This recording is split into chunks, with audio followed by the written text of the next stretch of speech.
हालचाल कल्कि के फाइनल ट्रेलर के बाद अब मार्केट में सबसे बड़ा सवाल ये है कि फिल्म बॉक्स ऑफिस पर कैसा परफॉर्म करेगी। जितना पैसा इसको बनाने में लगा है उतने में हमारा पड़ोसी मुल्क साल भर का राशन जुटा लेता है। खाओ मां कसम। आमतौर पर किसी भी फिल्म के सक्सेसफुल होने के पीछे 3 बड़े कारण होते हैं: financial success, pop culture influence, recall value. अब क्योंकि ये एक यूनिवर्स है तो इसके साथ एक पॉइंट और जुड़ जाता है, स्कोप ऑफ स्टोरी। कल्कि का यूनिवर्स कितना आगे जाएगा ये इस बात पर डिपेंड करता है कि इस फिल्म की बॉक्स ऑफिस परफॉर्मेंस कैसी होगी। क्योंकि भाई साहब दुनिया का दस्तूर है, सब कुछ पैसे से शुरू होकर पैसे पे ही आके रुक जाता है। इतनी महंगी फिल्म को सीधे इसकी फेस वैल्यू पर जज किया जाता है। 600 करोड़ के बजट की बताई जा रही इस फिल्म को पहले ही 5 दिनों में अपने बजट का 50% रिकवर करना ही होगा, नहीं तो प्रॉब्लम बढ़ेगी। तेलुगु ऑडियंस में तो इसका बज़ जबरदस्त है, लेकिन नॉर्थ बेल्ट में फिल्म का बज़ उतना नहीं है। इसके मल्टीपल रीजंस बताए जा रहे हैं। पहला तो इसकी मार्केटिंग, जहां डबिंग से लेकर ट्रेलर के फाइनल कट तक हिंदी ऑडियंस को कुछ चीजें थोड़ी सी अटपटी सी लगी है। इतना जैसे काफी नहीं था कि इसके प्रमोशनल एसेट्स जैसे ट्रेलर और टीजर्स को रिलीज करने में देरी करके प्रोड्यूसर्स ने ऑलरेडी हुए गड्ढे में छतरी घुसा के उसे खोल दिया।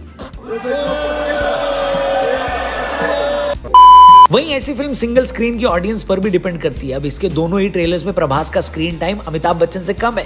दोनों ही ट्रेलर में वो मास एलिमेंट्स भी थोड़े कम देखे गए और स्टोरी का हिंट देने पर ध्यान लगाया गया कि ऑनेस्टली इस फिल्म की पैन इंडिया अपील में प्रभास का बहुत बड़ा कंट्रीब्यूशन है। वो साउथ और नॉर्थ दोनों जगह से ऑडियंस लेकर आते हैं। ऐसे में सिंगल स्क्रीन की ऑडियंस इसको कैसे लेगी वो भी बड़ा क्वेश्चन मार्क है। लेकिन मीडिया रिपोर्ट्स की माने तो इतने ब्लंडर्स के बावजूद कल्कि की ग्लोबल वैल्यू 390+ करोड़ निकली है। अपने रिलीज से पहले थिएट्रिकल राइट्स बेचने में ये फिल्म सबका रिकॉर्ड तोड़ रही है। रिपोर्ट्स की माने तो इसने world wide pre release theatrical rights 394 crore में बेचे। ये उन इंडियन मूवीज में से एक बन चुकी है जिसने अपने प्री रिलीज बिजनेस में ही बजट का 50% से ज्यादा रिकवर कर लिया है। आंध्र और तेलंगाना में इसके थिएट्रिकल राइट्स 182 करोड़ में बिके, केरल और तमिलनाडु में 22 और कर्नाटक में 30। नॉर्थ बेल्ट की बात करें तो 80 करोड़ में ये खड़ी है। ओवरसीज में मेकर्स इसके थिएट्रिकल राइट्स को 80 करोड़ पर लेकर खड़े हैं। इतना ही नहीं, इनके मेकर्स इसके बाकी एसेट्स यानी म्यूजिक, सैटेलाइट और ओटीटी राइट्स मिलाकर 700 करोड़ की वैल्यू एक्सपेक्ट कर रहे हैं। फिल्म रिलीज भी नहीं हुई होगी, उससे पहले मेकर्स की जेब में 700 करोड़ आ जाएंगे,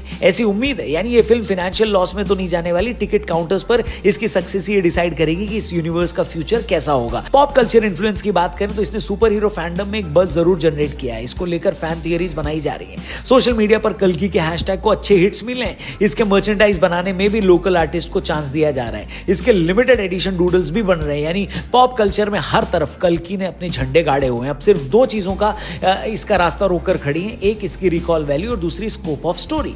इन दोनों का भी पता तभी चलेगा जब फिल्म रिलीज होगी। जिस तरह से इसको महाभारत से जोड़ा गया है उस हिसाब से इसमें स्कोप तो नजर आता है, लेकिन स्कोप का क्या ही कहें, वो तो हमको आदि पुरुष में भी नजर आ रहा था। लेकिन जब स्क्रीन पर लगी तो स्कोप और होप दोनों गायब हो गए। वहीं इसके हिंदी वर्जन की एडवांस बुकिंग भी अभी नहीं खुली है। कौन से मुहूर्त का इंतजार किया जा रहा पता नहीं, लेकिन जब तक बुकिंग्स नहीं खोलेंगे हम टिकट कैसे लेंगे भाई।